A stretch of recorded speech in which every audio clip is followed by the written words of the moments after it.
नमस्कार साथियों। अगर रूस यूक्रेन पर 2022 में हमला ना करता तो क्या होता। अभी हाल ही में पोलैंड ने व्लादिमीर पुतिन को जो धमकी दी है कि आप हमारे एयर स्पेस से अगर गुजरेंगे तो हम आपको अरेस्ट कर लेंगे। पोलैंड जैसा देश रूस को धमकी दे रहा है, उसमें इतनी हिम्मत आई कहां से? इस धमकी के मायने क्या है? पोलैंड ने जो धमकी रूस को दी है, इसका रूस ने यूक्रेन पर जो हमला किया उसमें क्या रोल है? आप सोच सकते हैं कि हमला तो पहले हो गया और पोलैंड धमकी अब दे रहा है, लेकिन इसका जो संदर्भ है, इसका जो बैकग्राउंड है, उससे किस तरीके से जुड़ा है।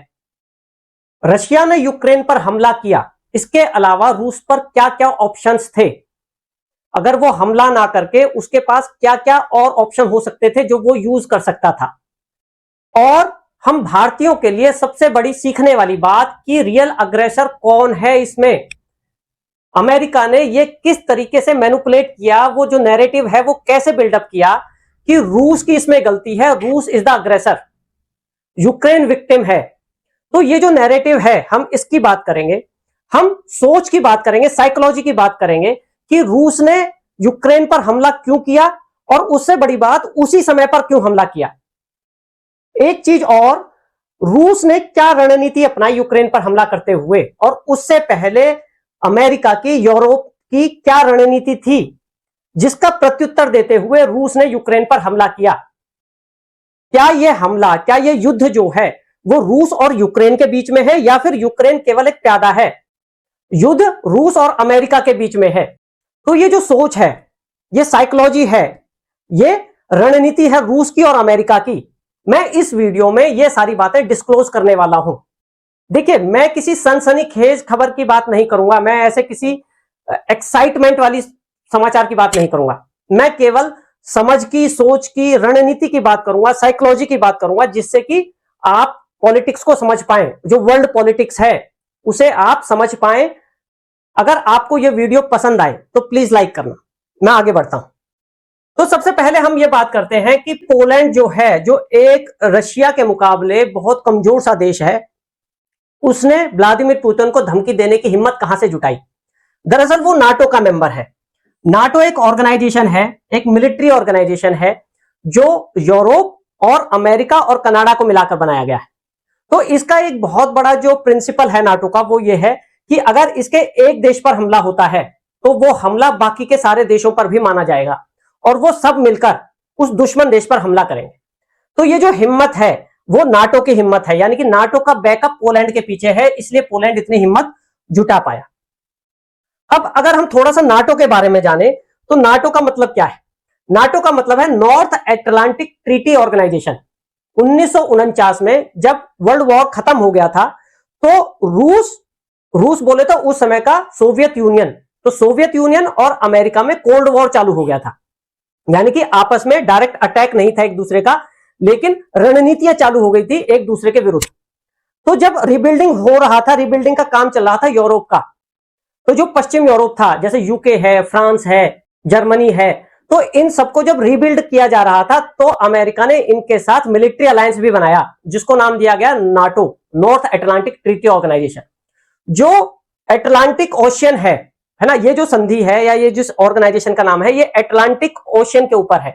जो एटलांटिक ओशियन है वो इस तरीके से है, जो नॉर्थ अमेरिका और साउथ अमेरिका को सेपरेट करता है एक तरफ, और दूसरी तरफ वो यूरोप और अफ्रीकन कंट्रीज को सेपरेट करता है। तो जो नॉर्दर्न पार्ट है एटलांटिक ओशियन का, उसको सराउंड करते हुए उसके जो आसपास के कंट्रीज हैं उनको मिलाकर यह संगठन बनाया गया है। तो ये 12 देशों से चालू हुआ था 1949 में, आज इसके पास 32 मेंबर्स हैं। तो मैं ये सब इसलिए बता रहा हूं क्योंकि इस ऑर्गेनाइजेशन की ही इस युद्ध में सबसे बड़ी भूमिका है। तो जब आप इस चीज को समझेंगे तब आपको पिक्चर क्लियर होगी कि ये एक्चुअली प्रॉब्लम क्या है। अब ये जो ऑर्गेनाइजेशन है इसका एक आर्टिकल 5 है जो ये बताता है, जो ये कहता है कि अगर एक देश पर हमला होगा तो सब मिलकर उस एनिमी देश पर हमला करेंगे।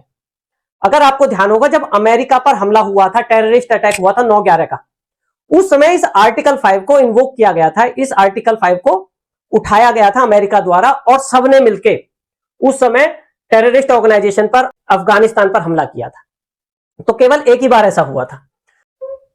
अब जो ये युद्ध है इसके बैकग्राउंड को जानने के लिए हम पहले सोवियत यूनियन के बारे में थोड़ा सा जान लेते हैं, उससे हमें पिक्चर क्लियर होगी कि इस युद्ध की असली वजह क्या है।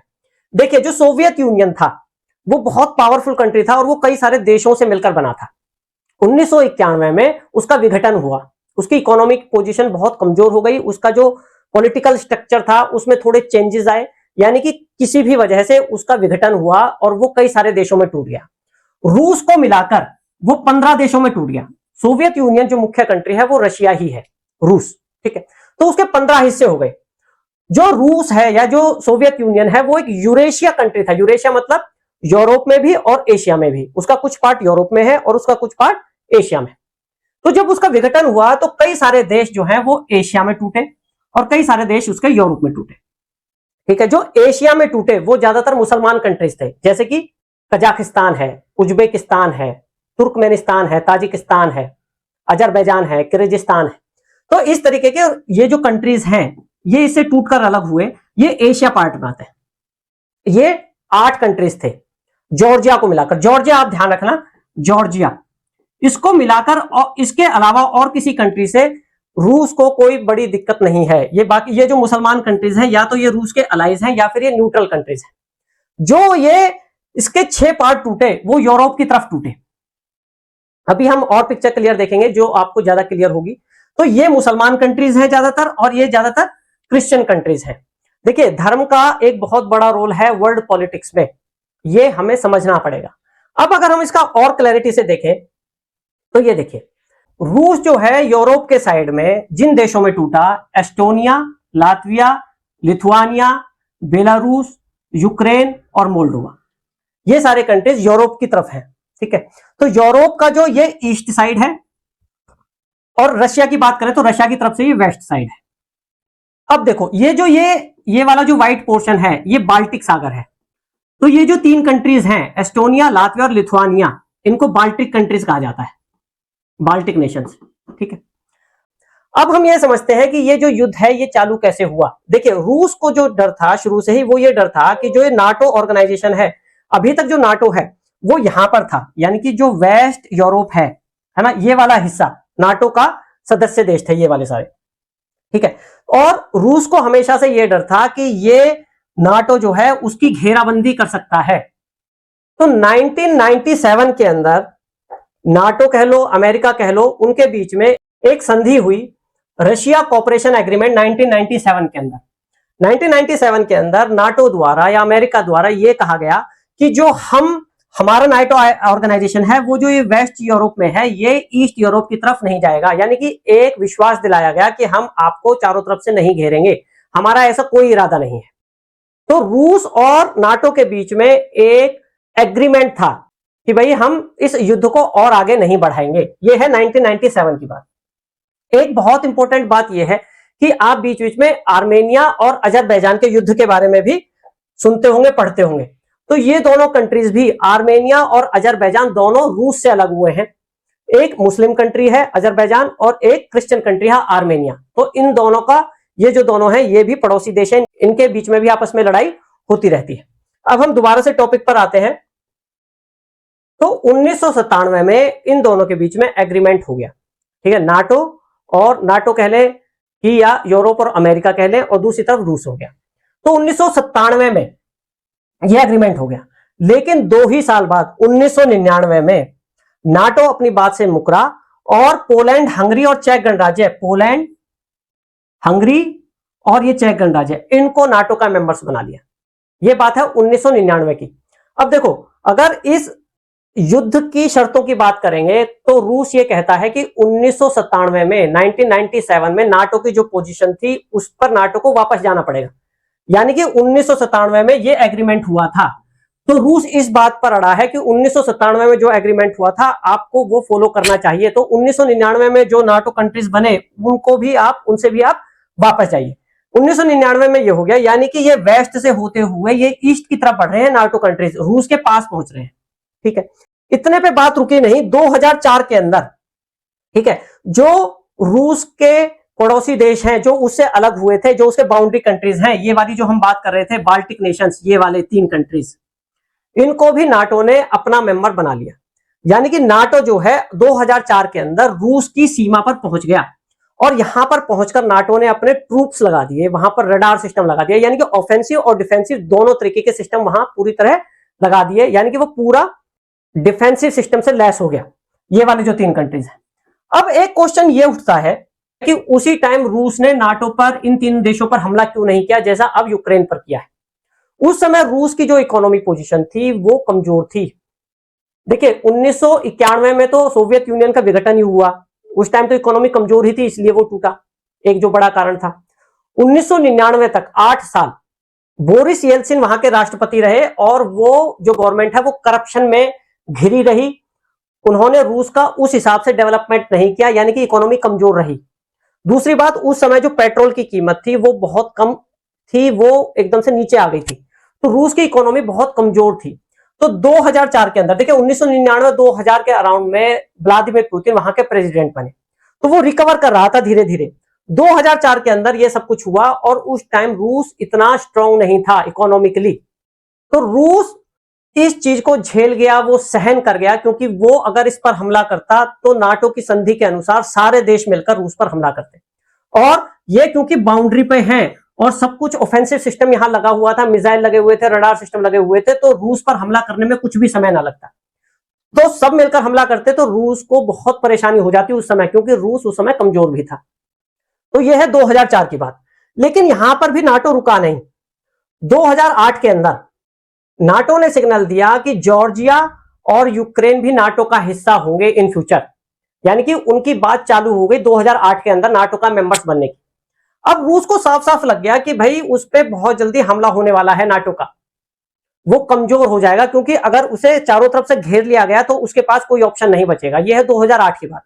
जो जॉर्जिया है, जॉर्जिया एक क्रिश्चियन कंट्री है और जॉर्जिया की जो समुद्र की सीमा है, जो काला सागर है, काला सागर के एक तरफ आपका यूक्रेन है और एक तरफ जॉर्जिया है। तो 2008 के अंदर जब रूस को यह लगा कि हम घिरते जा रहे हैं, तो जॉर्जिया पे उसने हमला कर दिया रूस ने। यह युद्ध जो है 2008 के अंदर 5 दिन चला। जॉर्जिया के 2 हिस्से ऐसे थे जहां ऑलरेडी विद्रोह चल रहा था, जो रूस के इन्फ्लुएंस में थे, वहां रशियन पब्लिक थी, तो वो थे अबखेजिया और साउथ ओसेटिया। तो रूस ने इन 2 हिस्सों को जॉर्जिया से अलग कर दिया और इन्हें सेपरेट कंट्री रिकॉग्नाइज कर लिया, बिल्कुल डिक्लेयर कर दिया कि ये 2 सेपरेट कंट्रीज हैं। तब से 2008 के बाद से रूस ने अपनी सेनाएं इन 2 शहरों में या इन 2 अलग नेशंस में लगाई हुई हैं, जिससे कि इन पर दोबारा से कब्जा ना हो जाए। तो जैसे जैसे नाटो की बाउंड्रीज आगे बढ़ रही हैं, वैसे वैसे रूस जो है वो अग्रेसिव होता गया, क्योंकि उसे यह लगा कि अब मेरे पास कोई उपाय नहीं है। यह है 2008 की बात। अब ये 2008 के बाद बात तो चली रही थी कि यूक्रेन को भी जो है नाटो का मेंबर बनाया जाएगा 2014 के अंदर, लेकिन 2013 तक वहां पर रूस की समर्थित सरकार थी। वहां के जो राष्ट्रपति थे उनका नाम था Viktor Yanukovych. Viktor Yanukovych Russia से बहुत अच्छे संबंध रखते थे, तो तब तक रूस को कोई बड़ी दिक्कत नहीं हुई यूक्रेन से। 2013 के अंदर जब यूरोप ने यानुकोविच से बात की, विक्टर से बात की नाटो मेंबर होने के लिए या यूरोप के साथ मिलकर बात करने से, उनके साथ मिलकर काम करने से, तो इस व्यक्ति ने मना कर दिया, क्योंकि इसे साफ साफ पता था कि क्या होने वाला है।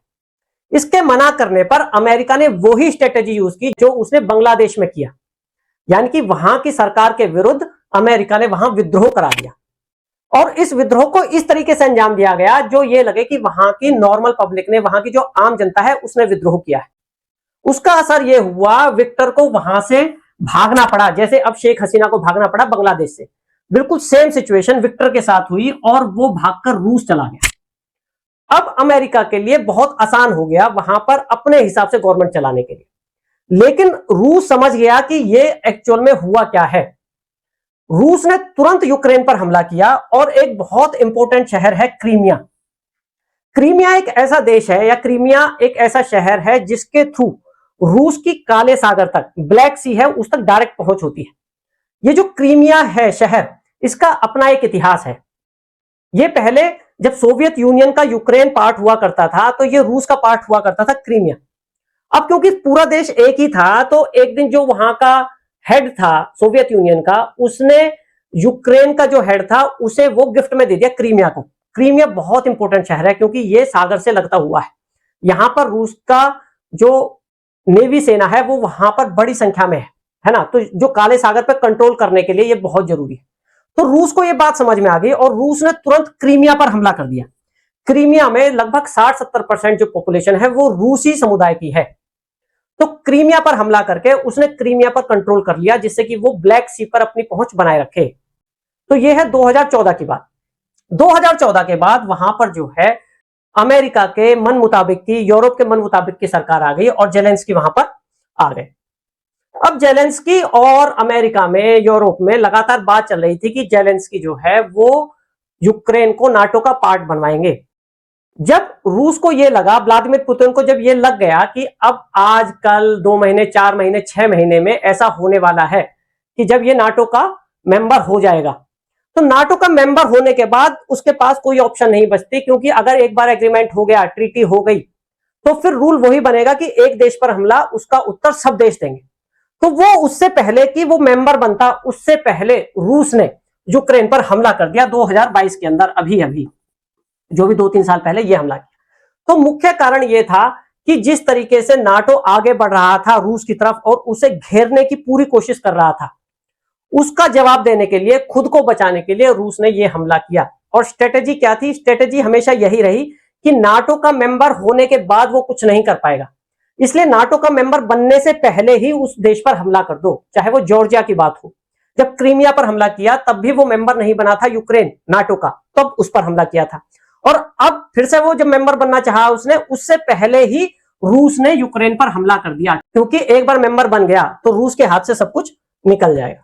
अब बात यह है कि यूक्रेन रूस के लिए इतना इंपॉर्टेंट क्यों है? रूस अगर यूक्रेन पर हमला ना करता तो क्या होता?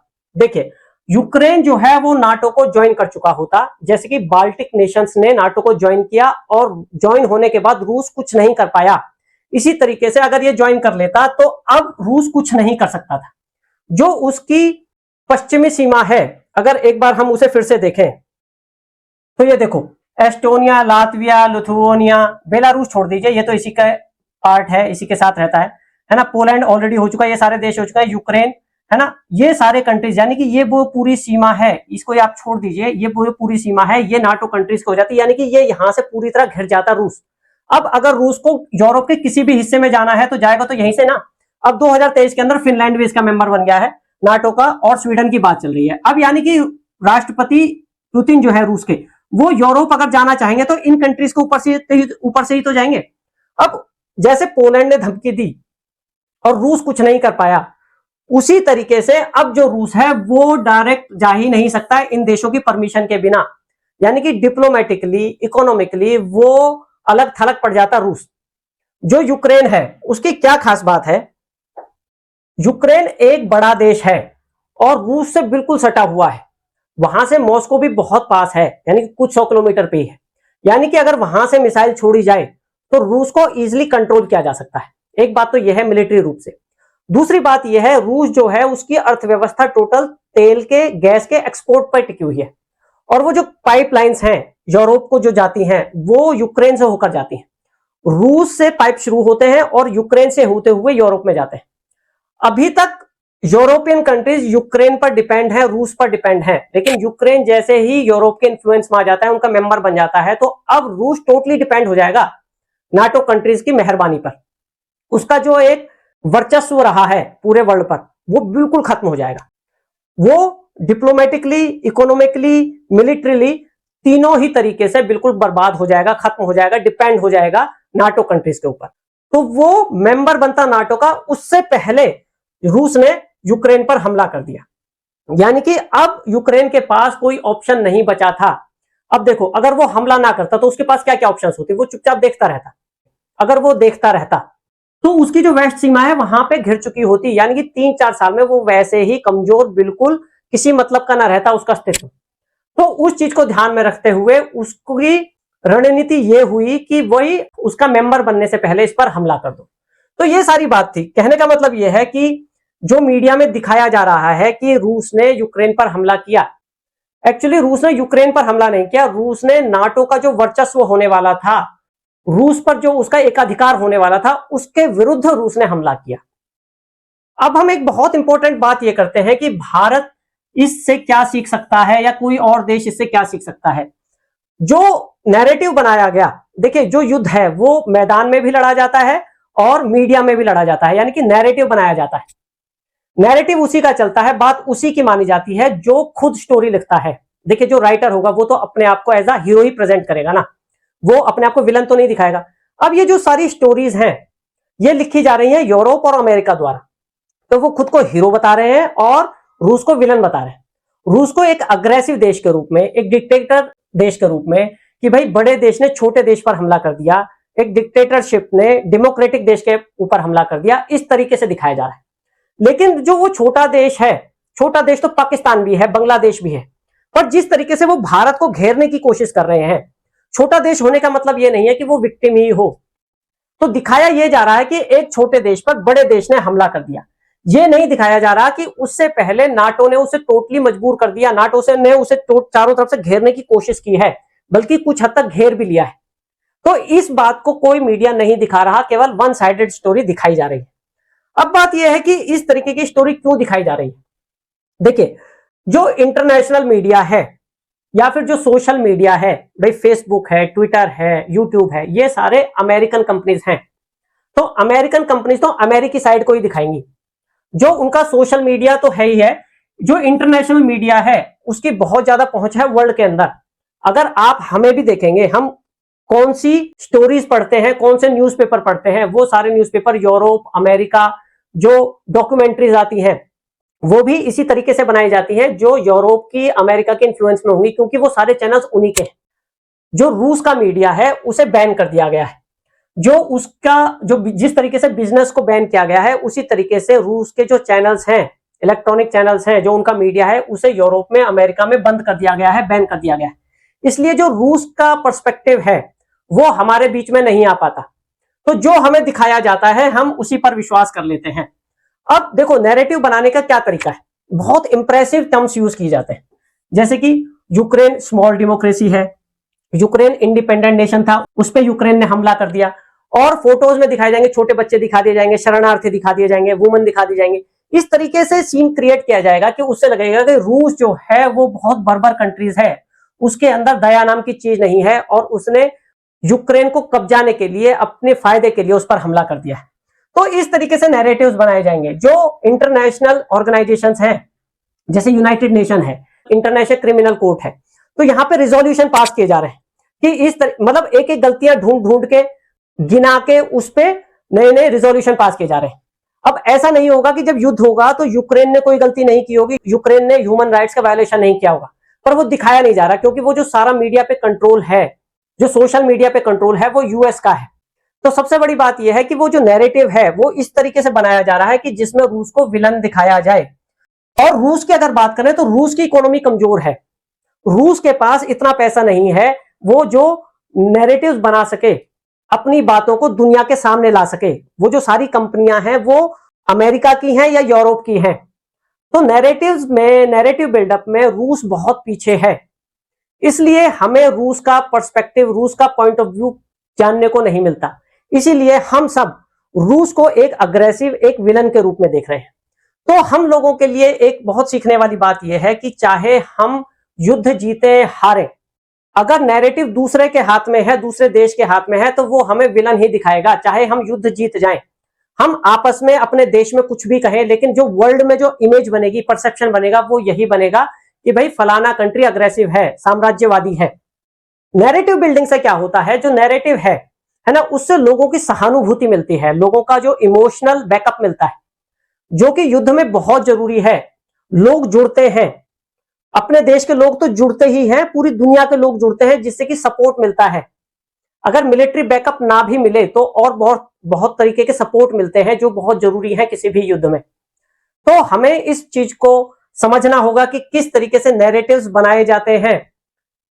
युद्ध में हथियार होना अलग बात है और नैरेटिव चलाना अलग बात है।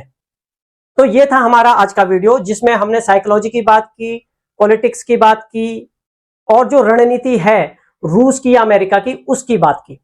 नेक्स्ट टाइम फिर हम किसी और महत्वपूर्ण मुद्दे के साथ प्रस्तुत होंगे। Thank you.